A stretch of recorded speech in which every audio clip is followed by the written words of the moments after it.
আসসালামু আলাইকুম রহমতুল্লাহ বরকাত। সংযুক্ত আরব আমিরাতে বসবাসরত আমার প্রিয় সকল প্রবাসী ভাই বোনদেরকে জানাই প্রবাস বিটি চ্যানেল পক্ষ থেকে স্বাগতম। প্রবাসীরা এখন বাংলাদেশে যে কোটা নিয়ে আন্দোলন চলতেছে ছাত্রছাত্রীদের, এই আন্দোলনে আমরাও প্রবাসীরা অংশগ্রহণ আছি। আমরাও রেমিটেন্স পাঠাবো না। এত কষ্টের, এত গরমের ভিতরে যেই কাজ কইরা যেই অর্থটা আমরা পাঠাই সেটা ব্যাংকের মাধ্যমে পাঠাই।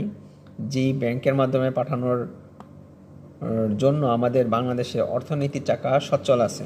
এত বড় বড় ব্রিজ, মেট্রো রেল, এত সুন্দর সুন্দর কাজগুলি করতেছে দেখে আমাদেরকে অনেক ভালো লাগতো। কিন্তু এই আমাদের সাথে সাধারণ জনগণের সাথেই এই সরকারে কী না করতেছে সে কথায় বাদ দিয়ে দিলাম। এখন বর্তমানে মিডিয়া সব কিছুই বন্ধ করে রাখা হয়েছে, ইন্টারনেটে কানেকশনও শুদ্ধ বন্ধ করে রাখা হয়েছে। এই প্রবাসীদের পরিবারের সাথে সাধারণভাবে ডিউটি শেষে এসে একটু কথা বলার প্রয়োজন ছিল, সেই প্রয়োজনের ক্ষেত্রে জিনিসটাও তারা বন্ধ করে রাখা হয়েছে। এমনকি ডাইরেক্ট মোবাইল থেকে ফোন দিলেও ক্লিয়ারভাবে কথা বোঝাই যায় না, ওইখান থেকে কী বলে সেটাও স্পষ্টভাবে আসে না, আমরা যেটা বলতেছি তারও স্পষ্টভাবে শুনতে পারতেছি না। এটা একটা প্রবাসীদের জন্য বিশাল বড় একটা কষ্টদায়ক একটা। আর প্রবাসীরা আন্দোলন জানেন, আন্দোলন এই দেশ একটা গণতান্ত্রিক না, এটা একটা রাজতান্ত্রিক দেশ। এই দেশের কানুন বিশ্বের মধ্যে অনেক একটা সেফটি এই দেশের। তো এই দেশে কখনোই কোনো সময় বাহিরে যে মিছিল করবেন না, আন্দোলন করবেন না, একসাথে জড়ো হয়ে কোনো ধরনের আলোচনা করবেন না, সুর আওয়াজ উঁচা করে এমন ধরনের কোনো গোল মিটিং টিটিং কোনো কিছু করবে না। কারণ এটা আমাদের বাংলাদেশ না ভাই, এটা বুঝতে হবে আপনাদের। আমরা এখানে আসছি অর্থ ইনকাম করার জন্য, এটা ভিন্ন দেশ, আমরা এখানে পরদেশী।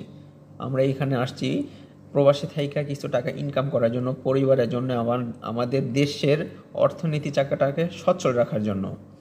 আসুন আমরা যদি প্রতিবাদ করি সেটা আমরা অনলাইনের মাধ্যমে করি, রেমিটেন্স পাঠানো বন্ধ করে দেই, রেমিটেন্স পাঠানোর পরিমাণ কমায় দেই, সেই তুলনাভাবে আমরা এই কর্মসূচি করতে পারি। কিন্তু তাই বলে রাস্তায় না, কারণ খলিজ টাইমে অলরেডিভাবে নিউজ আসা পড়ছে, যেখানেতে স্টেটলিভাবে দুবাই আদালত থেকে নিউজের ভিতরে বলা হয়েছে, দুবাই আদালত থেকে রায় হয়েছে গত 2 দিন আগে, যেই আমাদের বাংলাদেশি প্রবাসীরা যারা একসাথে যারা আন্দোলন করছিল, একটা মিছিল করছিল আর কি, এই দেশের জন্য এটা মামনু, এই দেশের জন্য এই কানুনের ভিতরে নাই। এটা গণতান্ত্রিক দেশ না, আপনার বুঝতে হবে। যারাই করছেন তাদেরকে তো এখন বর্তমানে রায় শোনায় দেখা হয়েছে। 53 জনের মতন বাংলাদেশি, তাদেরকে একেবারে জন্য ব্যান করে দেওয়া হয়েছে, একেবারে বাংলাদেশে পাঠানো হবে। তারা আর এই দেশে, এমনকি মিডল ইস্টে যেই কিছু কিছু কান্ট্রিগুলিতে আর যেতে পারবেন না আর কি।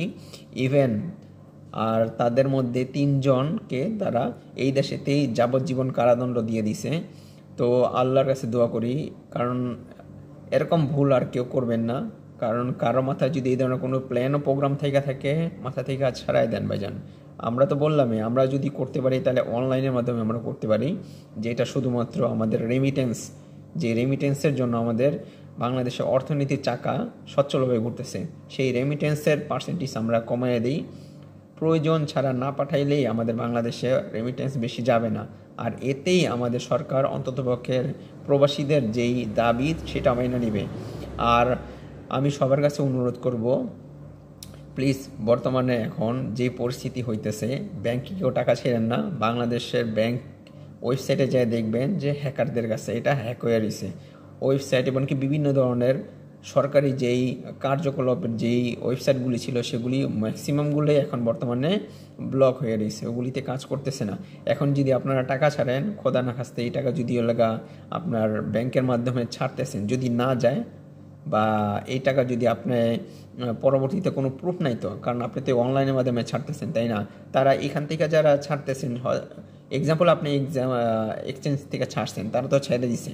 কারণ বাংলাদেশ ব্যাংক থেকে যে আপনার এটা দিবে, বাংলাদেশ ব্যাংক তো ব্লক, বাংলাদেশের ব্যাংকে তো এখনও বর্তমানে কাজকর্ম কোনো কিছু চলতেছে না।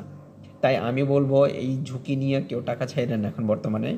আর বাংলাদেশের আমার প্রবাসী ভাইদের যে পরিবার আছে সবাই সেফটি মতন থাকেন, পরিবারকে সবাই গুছায় নেন, কারণ বাংলাদেশের পরিস্থিতি বলা যাইতেছে না, রাস্তাঘাটে বেশি বের হয়েন না, এটাই আমার বলার ছিল। আর আরেকটা বার আমি বলে দিই, কেউ এই দেশের কানুনের উপরে খেলাফ কোনো কাজ কইরেন না ভাইজান, এটা খুবই এই দেশের জন্য একটা বিপজ্জনক ভাইজান। তো ভালো থাকবেন, সুস্থ থাকবেন, আল্লাহ হাফেজ।